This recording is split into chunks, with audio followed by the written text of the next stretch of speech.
కథ చెప్పవా? మీరు వింటున్నారు kid stories in Telugu podcast by Sitaram, Reyansh and Snigdha.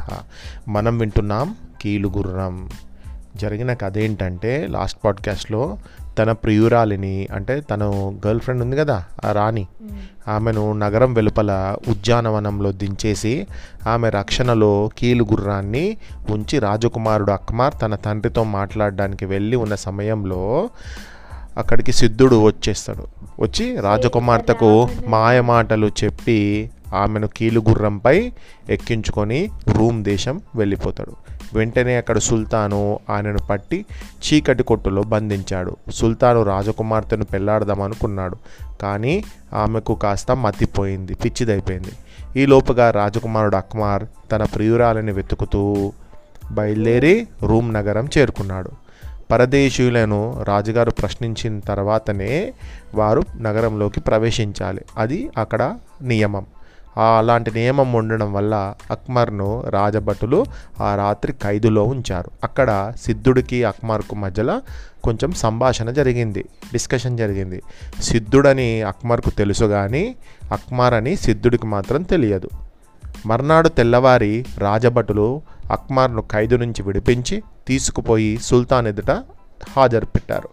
అతను పరదేశీ అని, కిందటి సాయంకాలం పొద్దుపోయిన తర్వాత నగరానికి రావటం వల్ల సుల్తాన్ గారి వద్దకు తీసుకువచ్చే అవకాశం లేకుండా పోయిందని వారు చెప్పారు.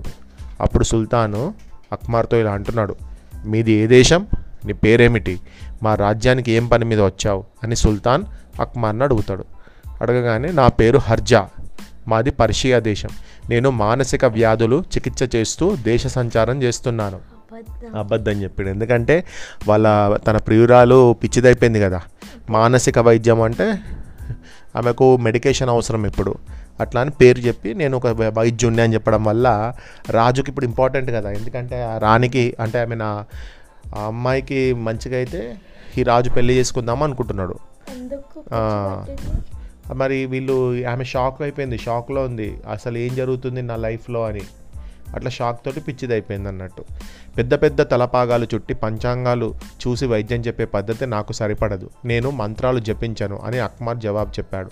ఈ మాట విని సుల్తాన్ పరమానందం చెంది, నీ వంటి వైద్యుడే నాకు ఇప్పుడు అవసరం, నాకు చాలా ఇంపార్టెంట్, ఎందుకంటే నువ్వే రావాలి, నీలాంటి వాడే కావాలి అంటాడు అన్నట్టు. నేను ఒక అందగత్తెను పెళ్లాడదాం అనుకుంటూ ఉండగా ఆమెను పిశాచాలు ఆవహించి మతి పోగొట్టాయి.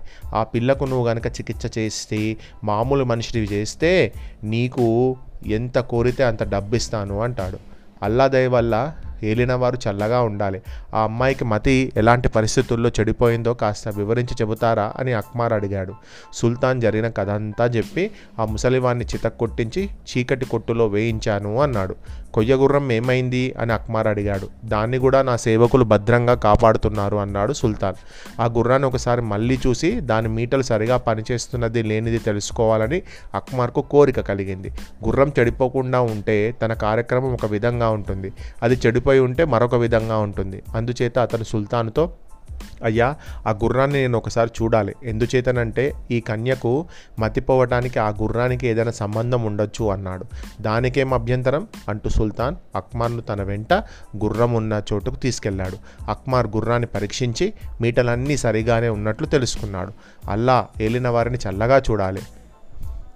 ఇప్పుడు మనం రోగిని చూద్దాం పదండి, ఆమెకు పట్టుకున్న మనోవ్యాధిని కుదుర్చగలనన్న ధైర్యం నాకు ఇప్పుడు కలిగింది అన్నాడు అతను సుల్తాన్తో.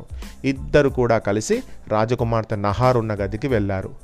ఆమె చేతులు తిప్పుతున్నది, గుండె బాదుకుంటున్నది, బట్టలు చించి పోగులు పెడుతున్నది.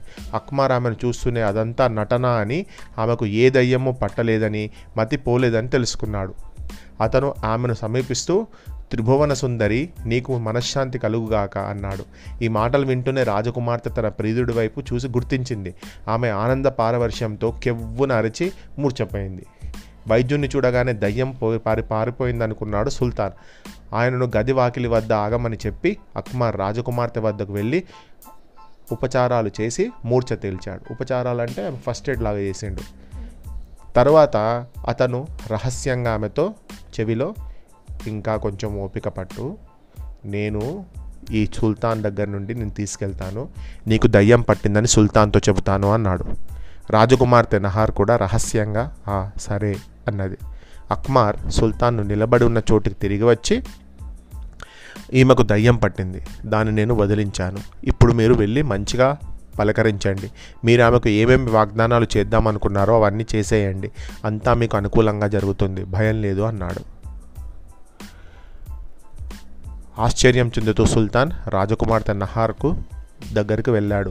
ఆయన రావటం చూసి ఆమె లేచి నిలబడి సలాం చేసి, నన్ను చూడవచ్చారా, ధన్యురాలిని అన్నది. ఈ మాటలు విని సుల్తాన్ ఆనందోత్సవంతో మూర్ఛపోయినంత పని చేశాడు. ఆయన అక్కడున్న వారి బానిసలను, అక్కడ ఉన్నటువంటి కొంతమందిని పిలిచి, మీరు ఈమెను కనిపెడుతూ ఉండండి, ఈమెను స్నానశాలకు తీసుకుపోయి చక్కగా స్నానం చేయించి మంచి బట్టలు కట్టించి నగలతో అలంకరించండి అన్నాడు. వారు సుల్తాన్ చెప్పిన ప్రకారమే ఆమె చేత స్నానం చేయించి ఆమెకు మంచి పట్టు వస్త్రాలు ఇచ్చి మెడలో రత్నహారం వేశారు. ఆమె పున్నమి చంద్రుడులాగా ప్రకాశిస్తూ సుల్తాన్ వద్దకు వచ్చింది. సుల్తాన్ అక్మర్ వంక తిరిగి, నాకింత సుఖం సమకూర్చినటువంటి నీవు మామూలు వైద్యుడివి కావు, నీ రుణం ఎలా తీర్చుకోవాలి, అల్లా నీకు అష్ట ఐశ్వర్యాలు చేకూర్చాలి అన్నాడు. మహాప్రభు, చికిత్స ఇంకా కొద్దిగా ఉన్నది, తమ సెలవైతే దాన్ని ముగిస్తాను. ఆ గుర్రం చూశారా, అందులోనే దయ్యం కిట్టుకున్నది. నేను ఆ సంగతి ముందే అనుమానించాను. ఆ దయ్యాన్ని మారణ హోమం చేయగలగలందుకు మనం ఈ గుర్రం దొరికిన చోటికి గుర్రంతో ఈమెతో సహా వెళ్ళాలి. అంటే ఈ గుర్రం చాలా డేంజర్ గుర్రం, అది ఎంతమందినైనా చంపేస్తుంది, ఈమెకు పిచ్చి పడడానికి కూడా ఆ గుర్రమే కారణం అని చెప్పి అబద్ధం చెప్పిండు అన్నట్టు చెప్పి, మనం ఈమెతో కలిసి వెళ్ళాలి ఎక్కడికి అంటాడు. ఈ గుర్రంలో ఉన్న దయ్యాన్ని మారణ హోమం చేయని పక్షంలో నెల నెల అది ఈమెను పీడిస్తూనే ఉంటుంది. అంటే ఆ గుర్రాన్ని మనము మంటలలో వేసేయాలి, దాన్ని మొత్తం తగలబెట్టేసేయాలి, లేకుంటే మాత్రం ఈమెను ఊరికే ఎవ్రీ మంత్ వచ్చి ఈమెను డిస్టర్బ్ చేస్తుంది అని చెప్తాడు. ప్రతిసారి దాన్ని నేను పారదోలుతూ ఉండాలి, అలాంటి చిక్కు లేకుండా నేను చూస్తాను, దానికి ఏం చేయాలో నాకు తెలుసు అన్నాడు అక్మర్. సుల్తాన్ ఇందుకు సరే అన్నాడు. సుల్తాను, ఆయనతో పాటు వచ్చిన మిగతా వారందరూ, అక్మర్, వీళ్ళందరూ కూడా నగరం వెలుపల ఉండే, అంటే నహర్ కూడా వచ్చింది, నగరం వెలుపల ఉండే మైదానానికి గుర్రంతో సహా బయలుదేరి వెళ్ళారు. రాజకుమారుడు ఆ కొయ్య గుర్రాన్ని ఒక చోట ఉంచి దానిపై రాజకుమార్తెను ఎక్కించాడు.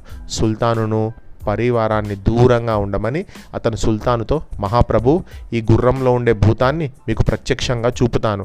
నేను ఆ గుర్రం పైకి ఎక్కి మంత్రాలు చదవగానే ప్రాణం లేచి ఈ గుర్రం కదిలి అడుగులు వేసుకుంటూ మీ దగ్గరికి వస్తుంది. తర్వాత మీరు ఆ కన్యను గుర్రంపై నుంచి దింపి పెళ్లి చేసుకోవచ్చు అంటాడు. సుల్తాన్ ఆశ్చర్యానికి ఉత్సాహం కూడా జతైంది. అవునా, ఈ గుర్రం అటు ఇటు కదులుతుందా అనుకున్నాడు. అదంతా కిటుకు ఎలాంటి కిటుకో తెలియదు కదా, ఇదంతా ఎలా జరుగుతుందో ఖచ్చితంగా చూడాలనుకొని ఆయన ఇంకా ఉబలాట పడుతున్నాడు. అక్మర్ సుల్తాన్ దగ్గర నుండి గుర్రం వద్దకు నడిచి వెళ్ళి దానిని పైకెక్కి మీట నొక్కాడు. గుర్రం గాల్లోకి లేచి అంతరిక్షంలోకి సూటిగా వెళ్ళి మాయమైపోయింది. కానీ అంతటితో తన ఆట కట్టిందని సుల్తాన్కు అర్థం కాక ఆయన ఆ పూట అంతా మైదానంలోనే ఉండి గుర్రం తిరిగి రాకపోవటం అంటే చూసి ఏంటి ఇంకా తిరిగి రావటం లేదు అని అనుకుంటూనే ఉన్నాడు. తర్వాత ఆయన తన భవనానికి తిరిగిపోయి ఇంకా గుర్రం రాక కోసం ఎదురు చూస్తూనే ఉన్నాడు. తన ఆశ నిరాశ అని తెలిసిపోయాక ఆయన చీకటి కొట్టులో ఉన్న ముసలి సిద్ధుణ్ణి తన ఎదుటకు రప్పించి, ఓరి అధముడా, ఆ గుర్రంలో దయ్యం ఉన్న సంగతి ఎందుకు చెప్పలేదు నాకు? ఆ పిల్లకు చికిత్స చేసిన వైద్యుణ్ణి, ఆ పిల్లను కూడా దయ్యం తీసుకొని ఆకాశంలోకి వెళ్ళిపోయింది. పాపం, వాళ్ళు ఏమవుతారో. అదిగాక ఆ పిల్లకు నేను బోలెడని నగలు పెట్టాను, అవన్నీ పోయాయి, అందుచేత నీ తల తీయించేస్తాను అన్నాడు. అక్మర్ తీసుకుపోయిన సంగతి, అక్మర్ కూడా మంచోడే, అందులో ఉన్న దయ్యమే వీళ్ళిద్దరిని ఎత్తుకపోయింది అనుకుంటాడు. ఆయన చెయ్యి ఊపగానే భటుడు ఒకడు కత్తి ఎత్తి సిద్ధుడి తల తెగవేశాడు. అంతే. ఈ లోపల రాజకుమారుడు అక్మర్ తన ప్రియురాలతో సహా క్షేమంగా తన ఊరు చేరుకున్నాడు. అతను ఈసారి వనంలో విడిది చేసి ప్రమేయం పెట్టుకోక గుర్రాన్ని నేరుగా తమ భవనంపై గల మిద్దె మీద దించాడు. అతను కిందికి దిగి వెళ్ళేసరికి అతని తల్లిదండ్రులు, 3 చెల్లెళ్ళు ఎంతో విచారంగా కూర్చొని ఉన్నారు. అతన్ని చూడగానే వారికి ప్రాణాలు లేచి వచ్చినట్టయింది. రాజకుమారుడు అక్మర్కు సనా రాజకుమార్తె నహార్కు వైభవంగా వివాహం జరిగింది. ఊరేగింపులు, ఉత్సవాలు, విందులు, వినోదాలు 1 నెల పాటు సాగాయి. అక్మర్ జరిగిన కథ యావత్తు ఉత్తరం రాసి ఒక దూత ద్వారా తన మామగారికి అందజేస్తూ ఆయనకు అంతులేని కట్న కానుకలు కూడా పంపాడన్నట్టు. సాబూర్ చక్రవర్తి కీలు గుర్రాన్ని విరగ్గొట్టించి దాని యంత్రాలన్నిటినీ నాశనం చేయించాడు. అప్పటికి కానీ ఆయన మనస్సు స్థిమితపడలేదు. తన మామగారు తండ్రి పోయిన అనంతరం అక్మార్ 2 దేశాలకు రాజై సుఖంగా రాజ్యపాలన చేశాడు. ఇది కీలు గుర్రం కథ. అయిపోయింది. బాగుంది కదా. బాగుంది.